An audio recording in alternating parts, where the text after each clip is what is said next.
Well. Hi, everyone. Thank you very much for joining us tonight. For those of you who don't know me, my name is Arifet Haqiqani. I'm the lead of the London chapter for Women of MENA in Technology. We are an 8 years young, yay, 8, yes, organization focusing on empowering and elevating women, especially from the MENA region, which is Middle East and North Africa. I'm very pleased and humbled by our hosts today and our speakers.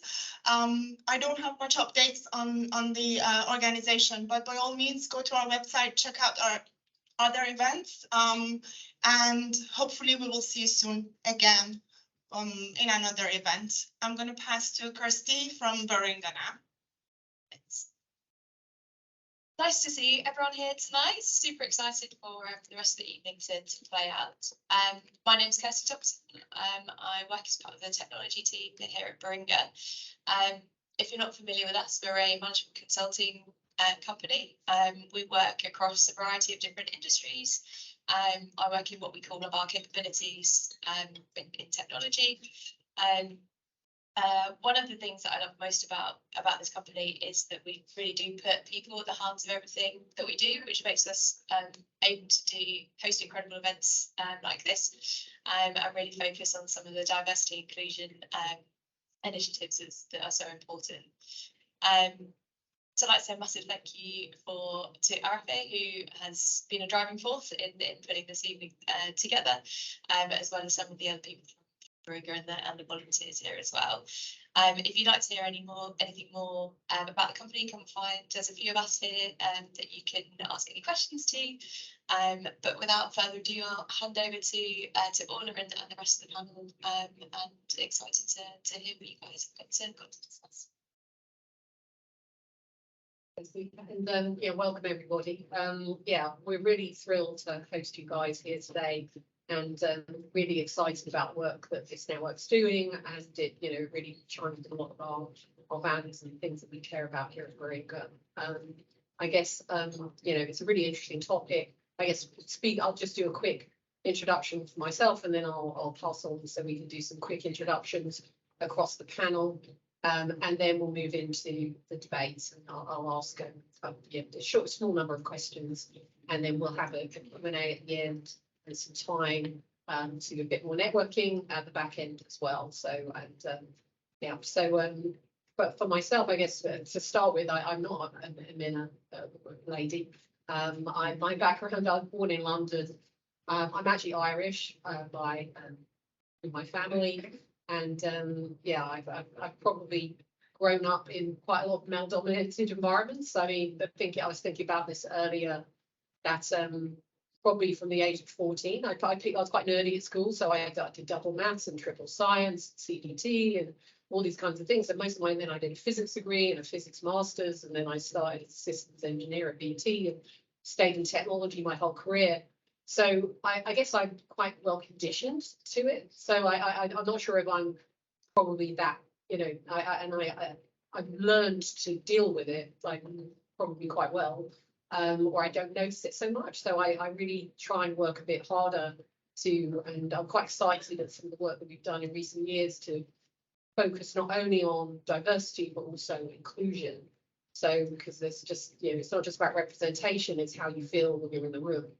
So, and then professionally, I probably spent my career half in technology consulting, management consulting, and then half in technology companies and telecoms as well. And and then at Baringa, I kind of, with Kirsty, actually sponsored some women's networks within the firm. And really passionate about this topic, and really interested to hear what these lovely ladies and our more gentlemen as well have to say about this topic. So inclusion. Okay. It's not actually working, so please press the button. Could you hear me? Yeah. Okay. So if I'm feel like trying to move the microphone around, it's We'll try to fix the button. we can project a bit more. My voice is not Oh, strong as yours. absolutely. Okay. My best. Hi everyone. I'm Shan. Really, really excited and delighted to be here with you and share some perspectives tonight. So I want to introduce myself very quickly, my role, and then why perhaps I'm here today. I'm a technologist, and at the present, I'm a distinguished engineer at IBM Consulting in financial services. This is an executive role, more like a partner role, with a focus on technology as opposed to sales. So a little bit of a differentiation there.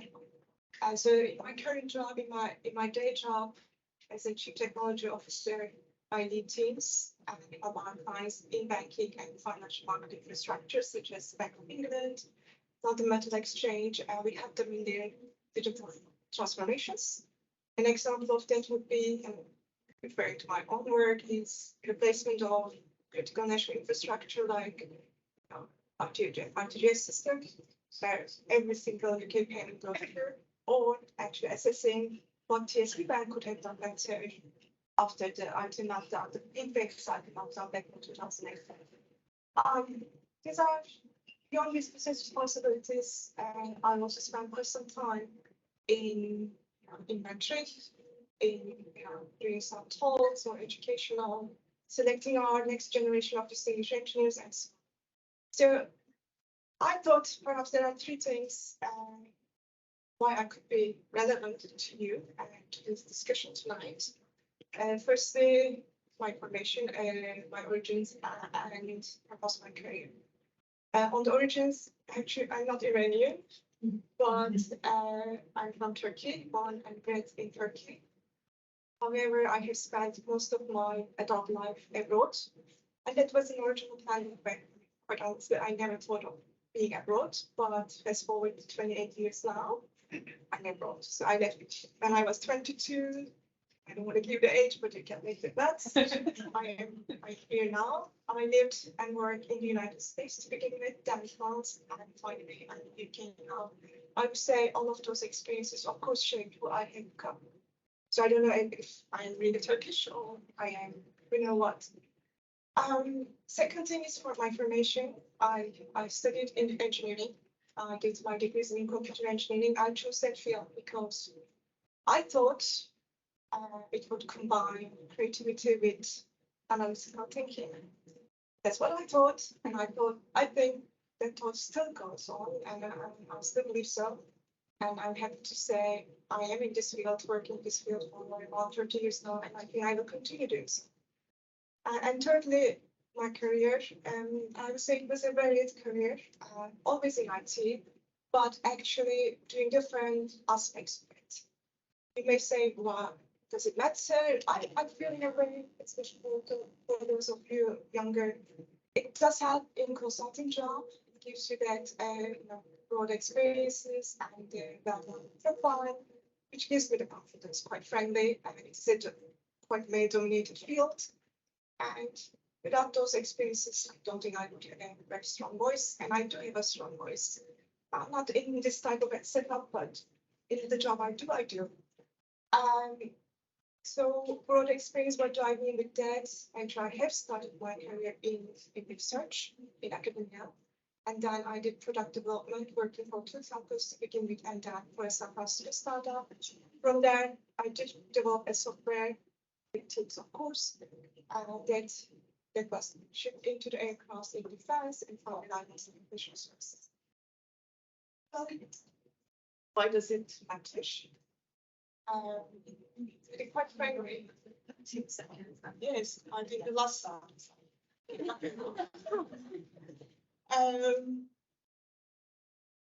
Was the mind posting?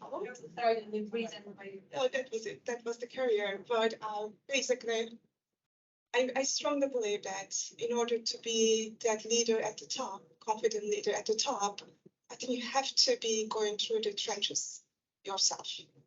So I think that's how I will conclude. Thank you. So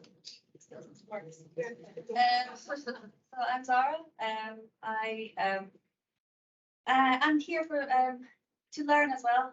So I think it's part of the journey for all of us that are trying to walk our way up the ladder to learn. So I think the main reason I'm here is learn, as well to share my experiences of working in tech as a female of color. I am Iranian as well, and I have studied at Iran University as well as I've studied here, bachelor's and 2 masters, and then went to the market for work. And I've been working in different areas. As was mentioned, it really helps to, in my opinion, IT working in different areas to broaden your understanding of challenges and experience, and help with the role we play. I now work in nationwide building societies, which majority of you probably have heard of, one of the banks or building societies, as well, so they do banking, and my field has been more IT and cybersecurity.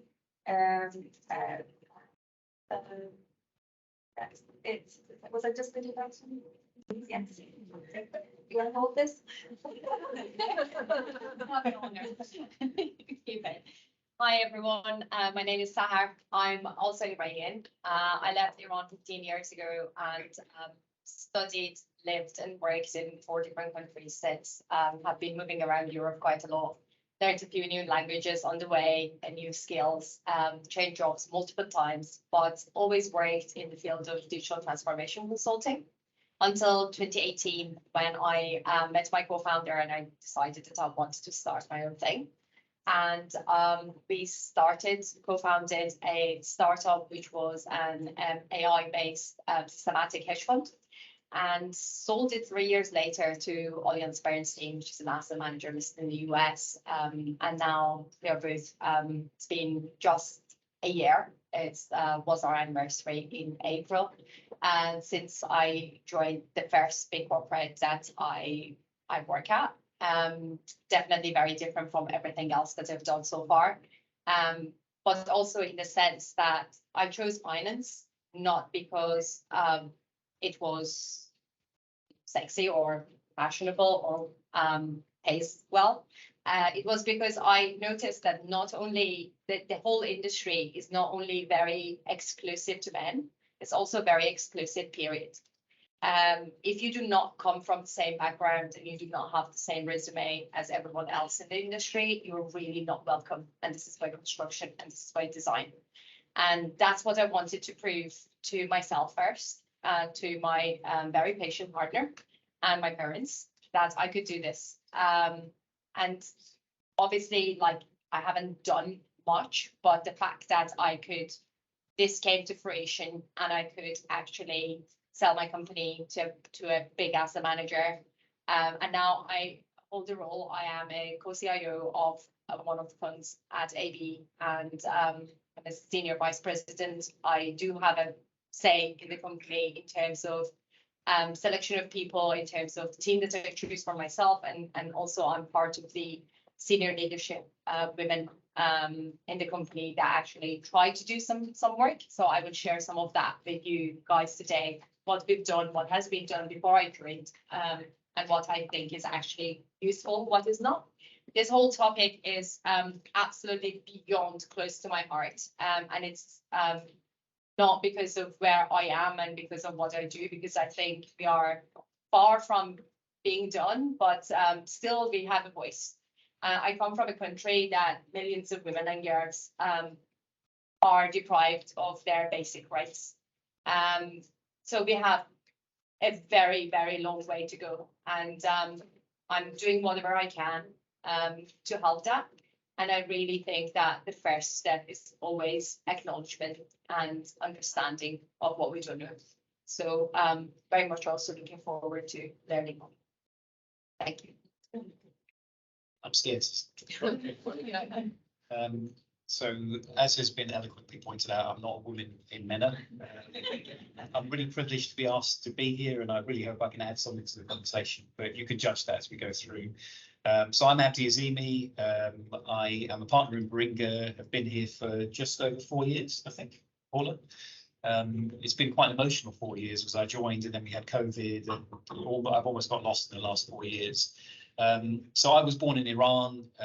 There's lots of stories my parents tell me that we left when I was 2 years old in 1979. So I can't remember very much, but I feel I've got lots of kind of stuff in my DNA and things that I remember that as I get older, and I'm getting quite old now, that I remember about escaping and the stories my parents would tell me.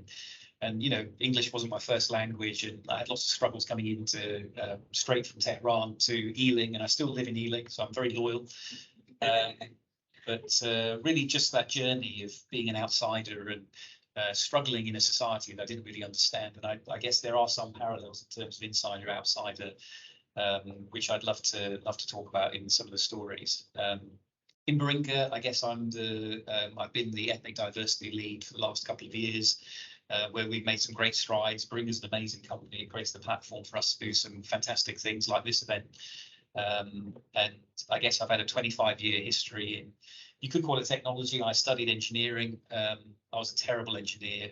My professor was like, "You've done engineering, you've got the degree, don't build any bridges," which I haven't done, thankfully. But I then went into technology. And I guess before Baringa, I was a managing director in Accenture for 4 years. But some of you in the crowd worked with me at that point, and we did some damage together. But I find myself here, and I hope I can contribute to the conversation.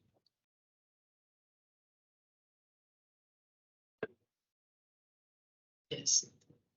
Okay, fantastic. So let's move on to some of our questions. I've got a pretty broad question to start off, and maybe I'll start with Sen, if that's okay. That's the first question. As a number of us work in industries that are traditionally dominated by men, what specific challenges have you encountered as a woman in leadership, and what strategies have you employed to overcome them and move past and have success? Definitely one thing. Yeah, okay, it does. Thank you.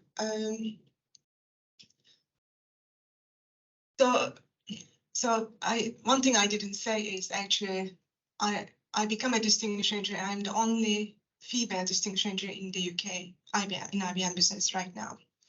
And that was certainly not short of barriers as I got to that recognition.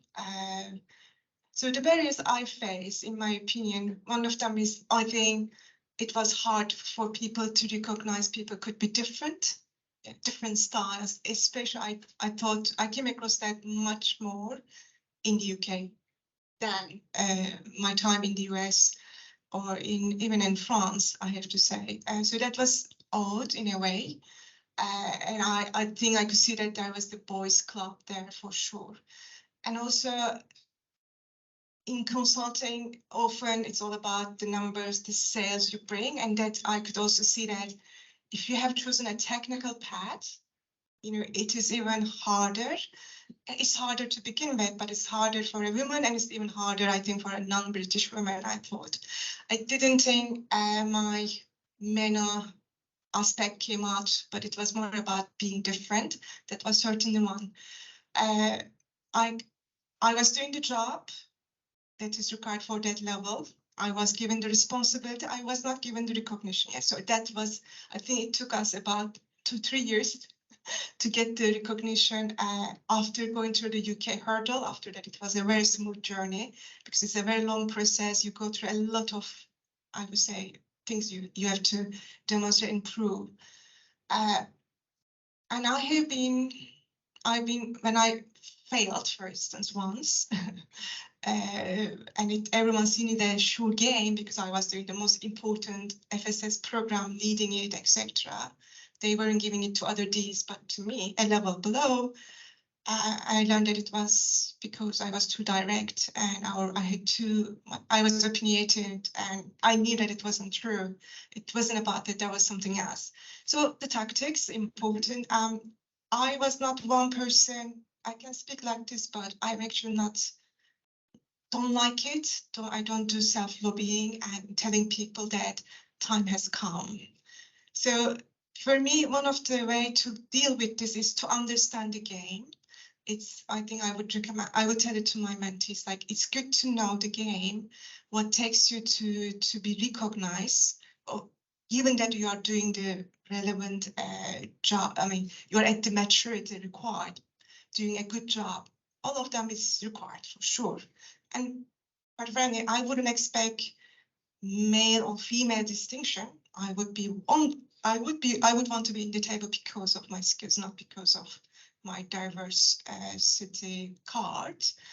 But the problem is, even if you are very good at what you do, just because you are a woman, if they are preferring someone else, then that's the problem. I think that's the problem I would want us to solve. So that comes with understanding the game. So what is that journey to take? But also, I didn't do this well. So I can tell that people should know that that's what you want.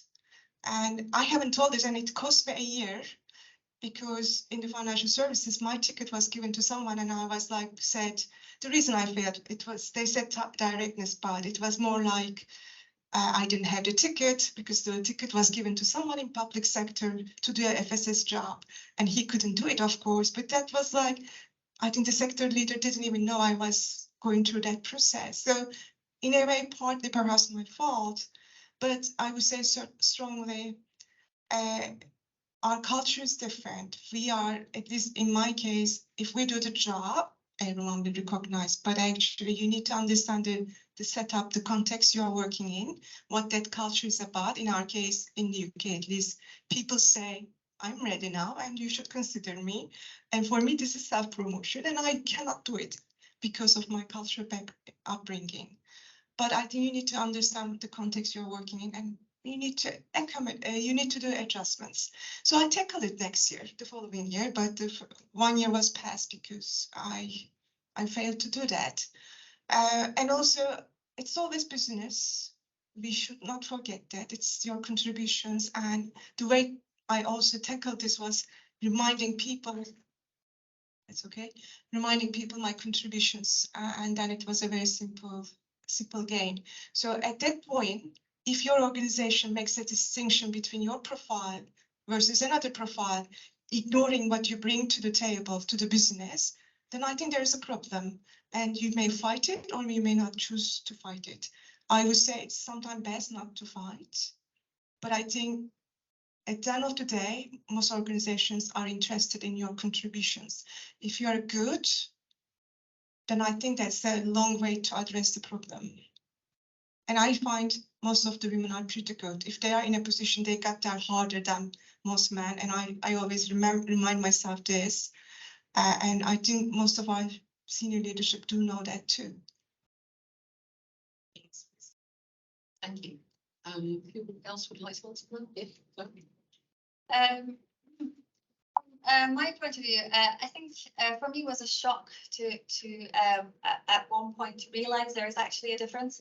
I actually, until high school and all, I was in Iran, but I was growing up in a family that men and women are treated equally. I didn't feel that much difference, but when I came to the workplace, to some level of work, I still felt the same. Some level of work, I felt it was treated the same. It was the same opportunities, and to your point, it didn't matter if you were a man or a woman, it was your skill set. But after I got to a certain level afterwards, that you became into leadership, into management, it was a shock for me to realize suddenly that my voice isn't heard as much, or I'm not taken seriously as much. To the point I had to actually take it away and digest it. The ways the question was how to try to tackle it. There are multiple methods to try, and that's why I said learning, because still trying to learn. The people you are faced with each are individuals as well, so the way they would treat you is also different. So learning how to treat different scenarios is different as well. So for example, one of the things of not being heard or your opinion not mattering, when I learned that, I tried to see how else I can make that not be the case. And one of the examples were actually using through collaboration with other male colleagues to say, let's work on this idea. And it might sound strange, but once you start working through that and getting your opinion actually heard and implementing that plan, and that plan being successful, then you're winning anyway. So sometimes it's just, for me, it was trying to find ways without losing myself or my identity or anything, but getting past some barriers that exist naturally, and they are getting less and less as I see it. As I look back 10 years ago, they're much better now today. So, if that answers the question. One small thing that I would add to what Shen mentioned about women not raising their hands to say that they are ready. I would say that this is really not about, in my experience, it's really not a cultural thing, and it's not every country that I've lived and worked in, I've had the same issue. And it's not about that last moment that you raise your hand and suddenly they are like, and who are you? You need to really start planting those like seeds and start like giving nuggets of information about what you do every day. And men, I'm generalizing a lot here, but in general, men are a lot more vocal about what they do and their achievements and their contributions than we are. We think this is just the bare minimum of our job. Why would we brag about it? It's not bragging. Talk about it. Use the opportunity of taking the lift on when you see one of your managers or one of your partners in the lift, instead of talking about the weather that we all love. Just talk about something exciting that you're busy with. Associate your name with something that is happening in the organization. Next time they're talking about someone to promote, at least your face will be recognized. And that takes time. That takes change of character. Not a lot of people are comfortable talking about what they do. But another thing that I strongly recommend to women to do, and I have learned this a very, very hard way, is that you need to always have a plan to do something that makes you very uncomfortable, at least once a week, once a month, and have another one in the pipeline to do next month. And if that one difficult thing that you have to do and stretch yourself is to talk to a manager in the lift about the project that you're busy with, try to do it. Give it a shot. You will see the energy coming back. You will see people thinking about you when they are talking to someone about work. I definitely think it does pay off. That's my uncomfortable thing of the month. No.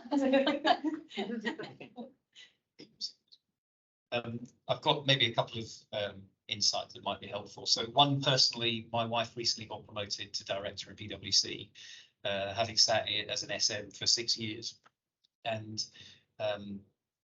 7-8 months ago, I said to her, look, do you want to get to director? She's like, I'm pretty comfortable as an SM. And I know, having looked at her, she's been doing a director role. It's almost embarrassing. She's like, I don't want the exposure. It's not at the right time. And then I think she started saying, well, actually, I agree. You know, maybe how do I do it? What should I do? How do I sell myself? And I guess I said to her, I guess my observation is men are much better at asking for what they want. So there is an element of, she was uncomfortable about selling herself. I said, look, don't worry about that. Just say, this is what I want. I've been doing a director role or a role. I now aspire to have that title. And she got promoted 2 weeks ago, and it's all down to her. But she said it was the insight of, actually, I just need to be more demanding. And she said she was having the conversations with herself, and sometimes it's having those conversations with others. So I guess that's her message to this group. And I asked her, what should I be saying? I guess the other thing, and I think there are some parallels with some of the work we've done in ethnic diversity. You know, I'm an optimist, but if I look at the position of the world and how our societies are working, the quality of our thinking, humanity and how we're going, I think there's massive shortcomings in terms of how we actually think about what we're doing on this planet. And I feel there's a huge opportunity for us to get all the insights that we have available. So if you have a company's board, for me, there's a direct correlation around diversity of thought of people in that boardroom and the quality of outcomes. So I wouldn't go as far as to say we've had a male-dominated world and look, the whole world's going to, but I think there's a fairly clear case that I would very happily talk to any board member of our clients to say, you tell me if you disagree, that if you had more diversity on the board, that you wouldn't have better quality decision making and better quality outputs. And if that is true, then I think it's not only asking what women should be doing, it's the environment that you create and the amplification and the challenge that everyone has, you know, whether you're a man or a woman or you have different diversities, whatever, or you think differently. We should create the environment and challenge each other to make sure that everyone is heard and everyone feels authentically that they can arrive in that space. Because I guess a lot of the work we did in Baringa in Black in Consulting was we were coaching people who were Black to be better. And I think we can all be better, but I think the environment needs to be better to receive people who think differently, who talk differently. And I think the quality of what we do will be better for it. Isn't there a momentum right now, though? Yeah. So, I mean, this wasn't like this 15 years ago, 20 years ago, when we were in mid-careers or early careers. I feel like this is like a time to be ourselves. Yeah. So, you know, that diverse profile I think it's more appreciated. There is a lot of awareness, and obviously we have a role to play, having to a certain extent made it, and just reminding that it would be through this diversity that we could bring more innovative thinking, all of those things that people are more aware right now.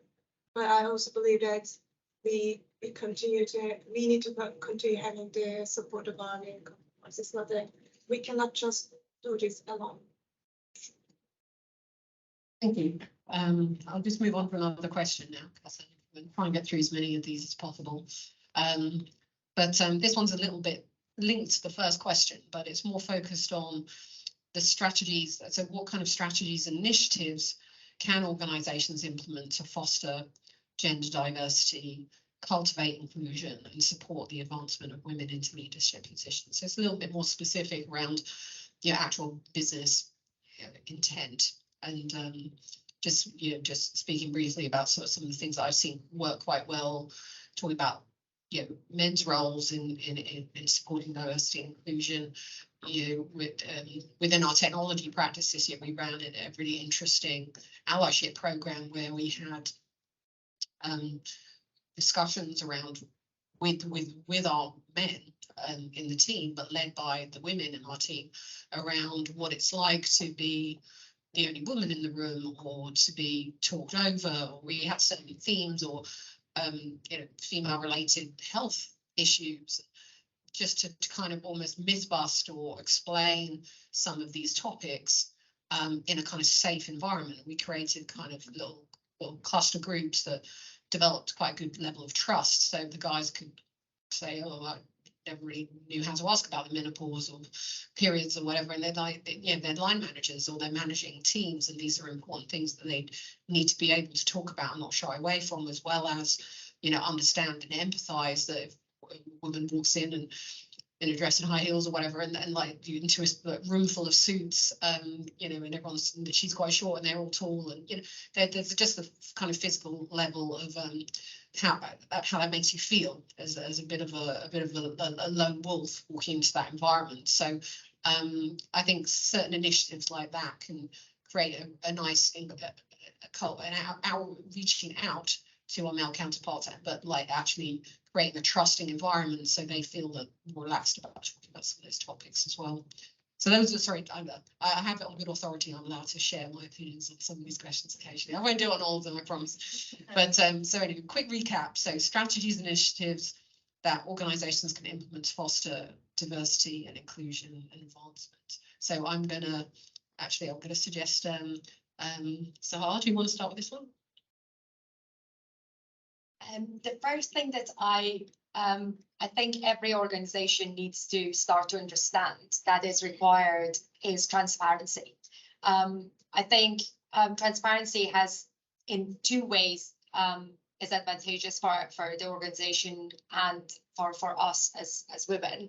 And obviously, we have all heard where women lead, everyone benefits, right? So there is actually a very funny quote from Christine Lagarde, I'm not sure if you know her. She's the head of the ECB, and she said if the Lehman Brothers were Lehman sisters, the world would have been a very different place right now.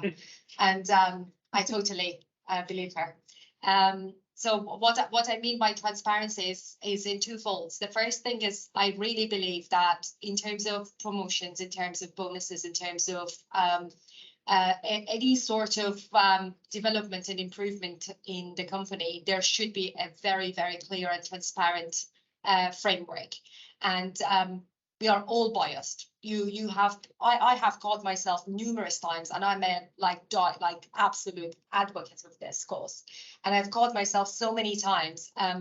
When someone refers to their boss, I immediately say he.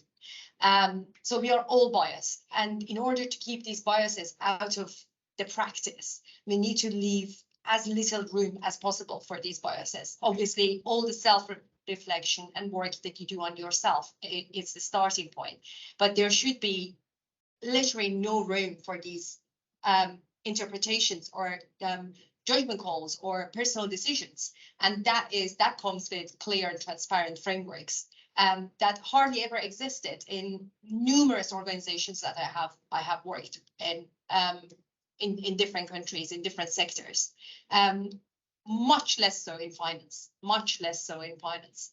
And the other thing is that when there is transparency, first of all, you know where you're going if you achieve X, Y, and Z.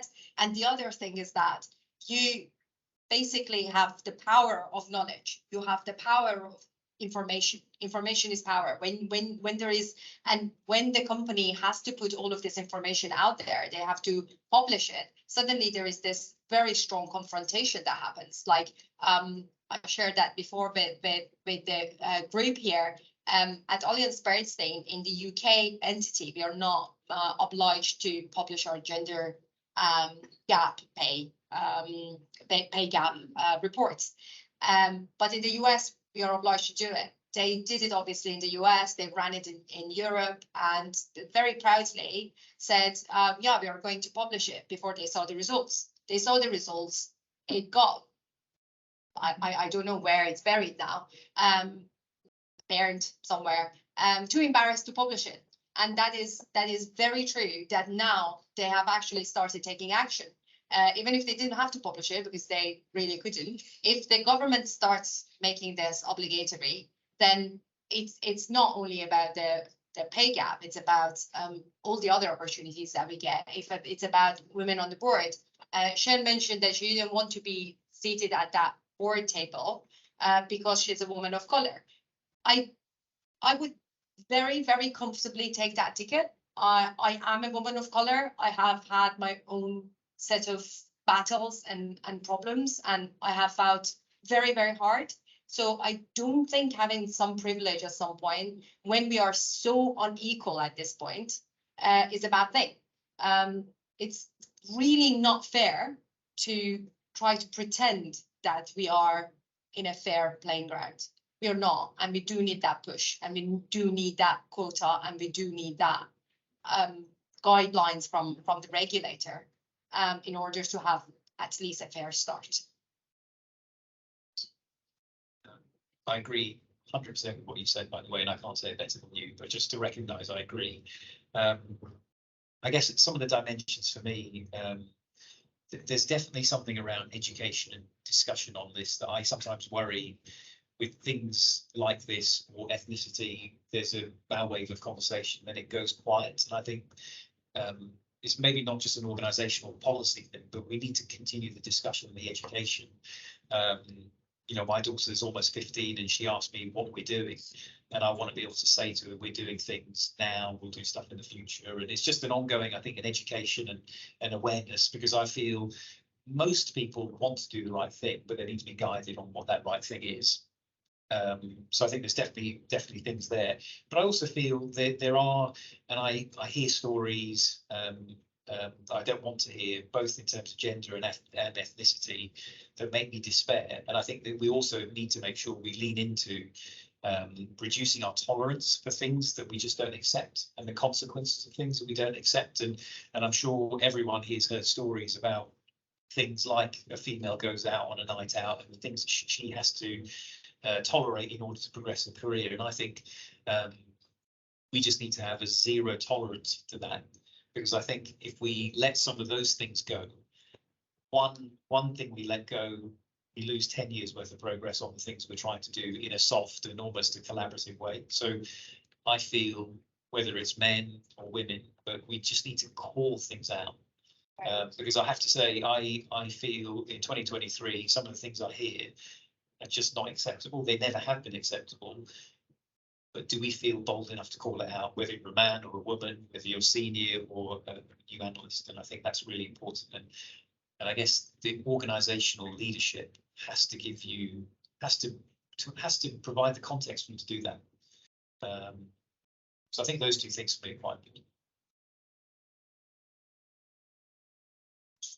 Yeah, both points really good.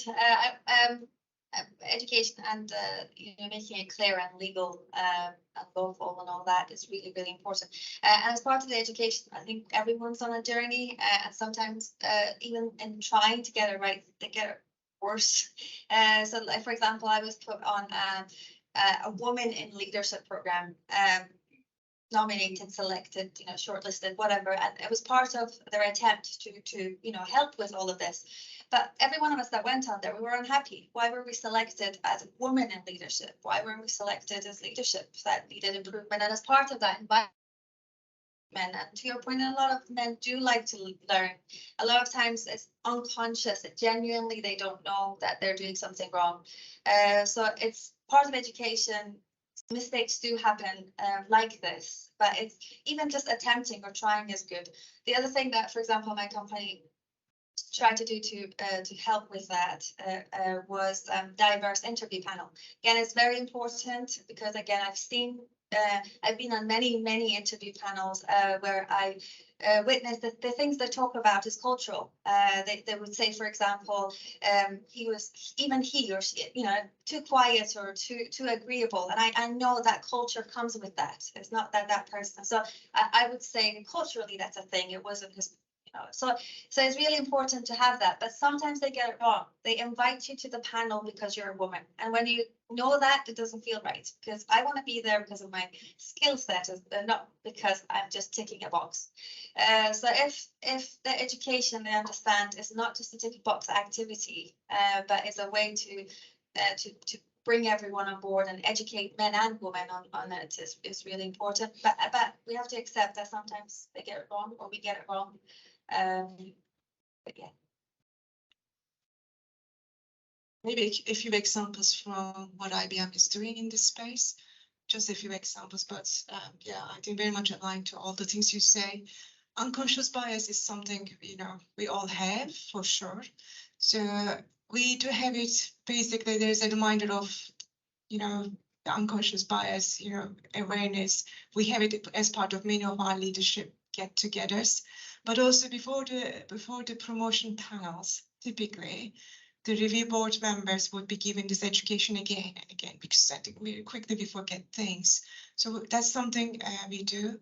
There are various other programs picking on the fact that the minority groups or the females may not be, especially female technical leaders, may not be as confident. So in order to give them some confidence and explaining the processes, what they should be doing in order to extend their career, progress it. So we do various programs along these things, and I am a supporter of those.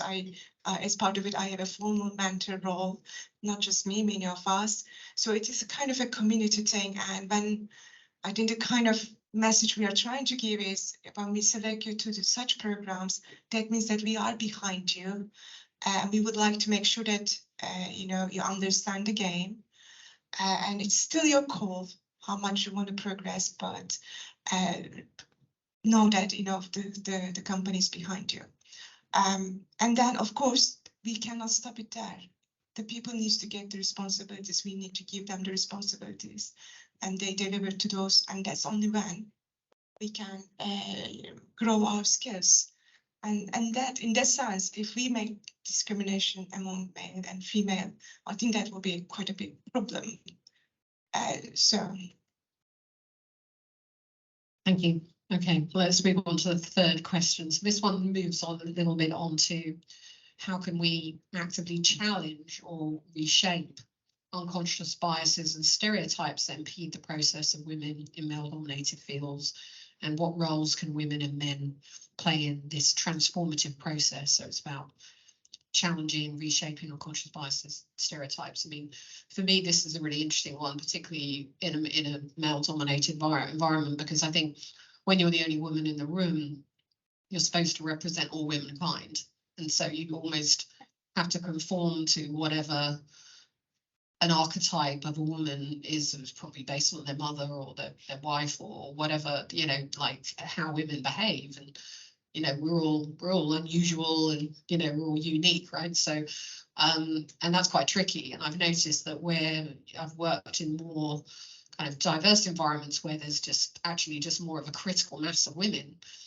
in the team, it's just a lot easier for everyone to kind of get that women come in all shapes and sizes and all different personality types, and some are very, you know, very outgoing, and some are more reserved, and some are more you know, super organized, and some are less organized, some are more creative, and some are more data driven. And yeah, there's all that wonderful diversity that kind of, you know, men get for free in a sense, because no one expects all men to be like identical to each other. But certainly in those, you know, where you're quite a rare bird in an environment, there is this kind of, you feel the weight of all those assumptions, or you're expected to opine on the perspective on you know, a women's perspective, when it's only really your own perspective. You know, I can't speak for all of you in terms of I can give an opinion. So so I think having there is kind of safety numbers, or having numbers around you sometimes, which is easier said than done, can make a difference over time to just the perception and the natural assumptions that people have about how women or indeed men behave. So I don't know if yeah, just so this is about actively challenging, reshaping unconscious biases and stereotypes. So Zahra, do you want to take this one? Kind of covered in different answers as well. But one of the things that I found that talking to, again, a lot of senior women in leadership in different sectors that I've spoken to, I heard a lot of them say, like, I started naturally dressing more like a man, or speaking more in that sense, and so be able to kind of fit in more, or talk about rugby, or, you know, whatever thing.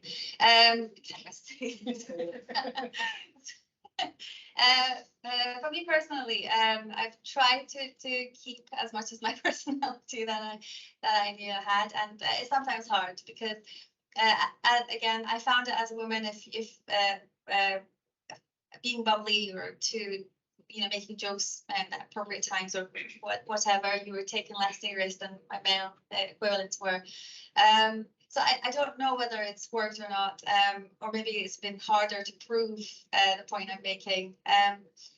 But in trying to kind of be aware of these things that do exist, sometimes if you actually do fall into that characteristic, it might be easier to be part of the crowd, or be part of the boys club. I couldn't, it's been against my nature too, but it's still possible. I think it just takes longer, and it takes a lot more conversations for me to have had to discuss a point to individually with a particular person. And honestly, I could say 80–90% of the men that I've spoken to, they weren't aware that they were doing something. And through the conversation, I would say, for example, that point that I made was exactly the point that my colleague made, but it was just a different tone of voice, or you know, and then they would realize it over time. So for me, it's just the gradual patience, a lot of patience, to try to understand where people are coming from, and constantly remembering what you're trying to do, what you're trying to land, what the message is that you're getting across. The means or the way you get it across might differ, and it's very individual, it's very unique to you as a person. But you know, not losing yourself while doing that it's hard, but I think it's part of the process. It takes time. So the only thing I have is just patience, and taking individual person at a time, rather than trying to change the world individually. Is my view, but I probably do it in proportions. Maybe a few words. I think role models do help in that respect, because they could see that actually you don't need to be a certain kind to be doing a certain type of job. So I think kind of the more examples of, let's say, these of different personalities, I think then it would resonate. But I would think that sometime in the heat of jobs, we do sometimes it's intense moments we may forget, but otherwise I would like to think that most of our colleagues are clever people. They understand what it takes, and I'm still optimistic that it's not about men and women. It's more about, again, appreciation of the differences. I think there is an affinity angle. I might be more inclined, if I have more Turkish women around me, I might be more inclined to be doing things with them, perhaps. I didn't experience it because they weren't around me, but if they were, perhaps it would be this way. I think there's a strong element of affinity. They might be doing it without knowing, but as we maybe call out different role models and this type of events, I think all of those things do help, I like to think.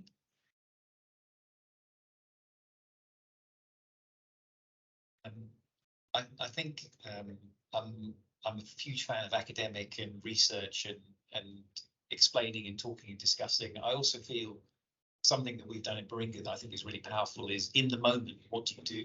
So if you are in a meeting, there are 2 females and 8 males, what do you do either as one of the females or the males to kind of shift the dynamic, if you like? And some of the stuff that we talk about is kind of advocacy and amplification. For the quiet ones. And as you probably gathered, I'm quite an introvert.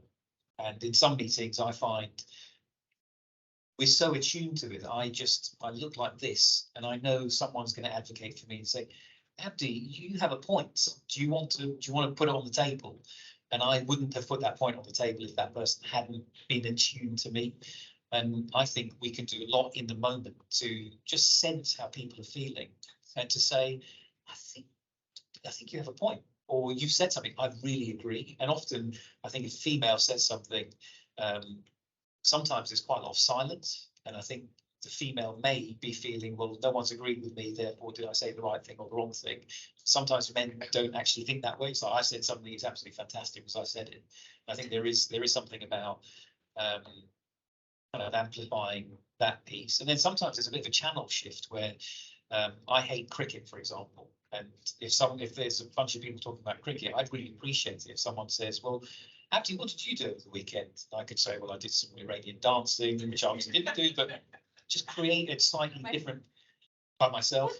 It's a different story. But it's just an opportunity to change that channel, because if you look around in any meeting, you can find some people who are engaged and some that aren't. And I think it's just how do you draw that in? Right, absolutely. I mean, as leaders, I do that often, right? Making sure the team have a voice. And it may be men and women again, it may not be cultural thing because it goes to the personality point. And I think as leaders, we hope other leaders too, they need to bring them into the conversation. I absolutely agree with that. It just reminded me another thing too. Sometimes, even if you are at the top position, things happen. And someone sees the line, and he could be instructing you, and he's in no position. Things happen. I am not quite on this type of metrics, by the way. I may not call out in that thing, not too aggressive, but actually I go after those type of things. So we have a role to play, and we are being listened. So I think these are the changing times. So everyone has a role to play. You have a role to play too. Because I mean, everyone is in different parts of their journey. I recognize that, but there is somebody taking us as a model too. So therefore, I think this is a very collective thing to go after that. Thank you. So, yeah, I'm just gonna, one more question or? one quick, I was going to go for a final question. So we'll keep our answers fairly brief on this one.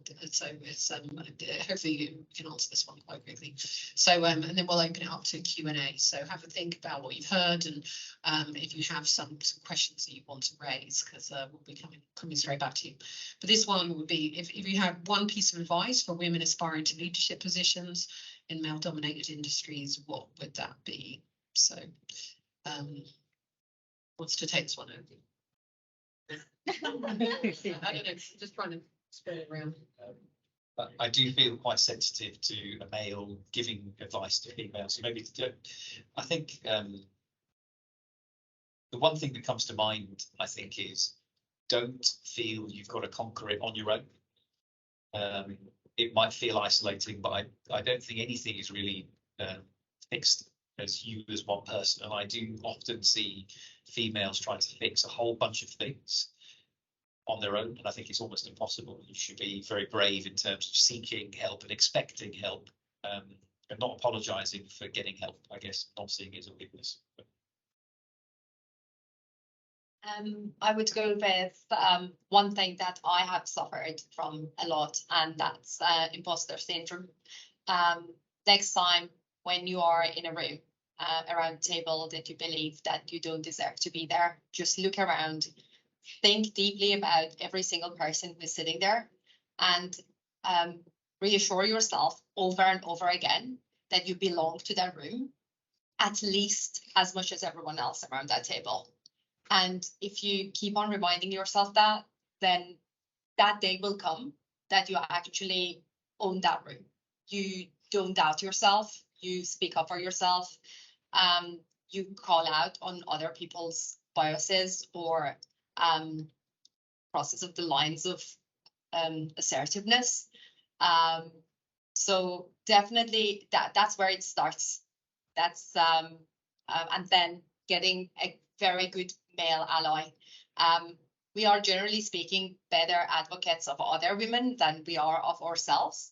But if you find a very good male ally, they are a fantastic partner to have in your career. I've had quite a few. I've been lucky enough to actually go through my journey with quite a few amazing male allies. They have amplified my voice in meetings when I was saying the same thing and wasn't heard, and suddenly there is a round of slow clapping going around with the same concept. And they have taught me afterwards in an after action review type of thing, what went wrong, where was your message lost, where did you lose the audience, and why that happened. And all of these things are very much, I think I would never see it from the point of view of a man. And that was incredibly helpful every single time to hear it from someone, and also realize that I'm not going to say that none of it is intentional, but most of it is not intentional. Eliminating women from the table solves half of men's problems. So it's quite a harsh thing to say, but think about it that way. Just claim your seat. These are all really, really good things. I've stolen all the ones I want to share. It was so another thing that I can say is, in addition to all of that, is not lose yourself in the process. We are women. We have different skill sets as well. So just sell your uniqueness as well. The fact that we have different types of intelligence, and it's not necessarily higher or lower than men. It's different. They could be better at some things and we're better at other things. So let's bring those parts of us more as well. So recognize them and don't be afraid of them. Don't be shy of to use them. It does not mean that you're using a wrong thing, but it's just part of your IQ to use your the way you are, and that brings an additional thing to that table, additional capabilities and skill set, the way we think, the way we a lot of times I think we think more holistically, and so bring all those characteristics in and add more value to the table. It's not about making necessarily more numbers women, but ultimately taking the best decisions possible from that table. So add that bit to that as well, to the conversations.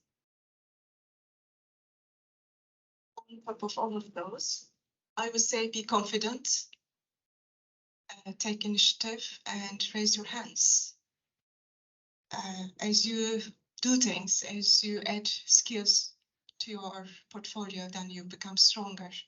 So, and then it's a loop, really. But I would say stay confident. There's no reason not to. Thanks. Thank you. So that's the end of the kind of the structured questioning. So now we're going to throw it open to you guys in the audience. So very interested. Let's go with some questions here and see what you guys have to what you're curious about.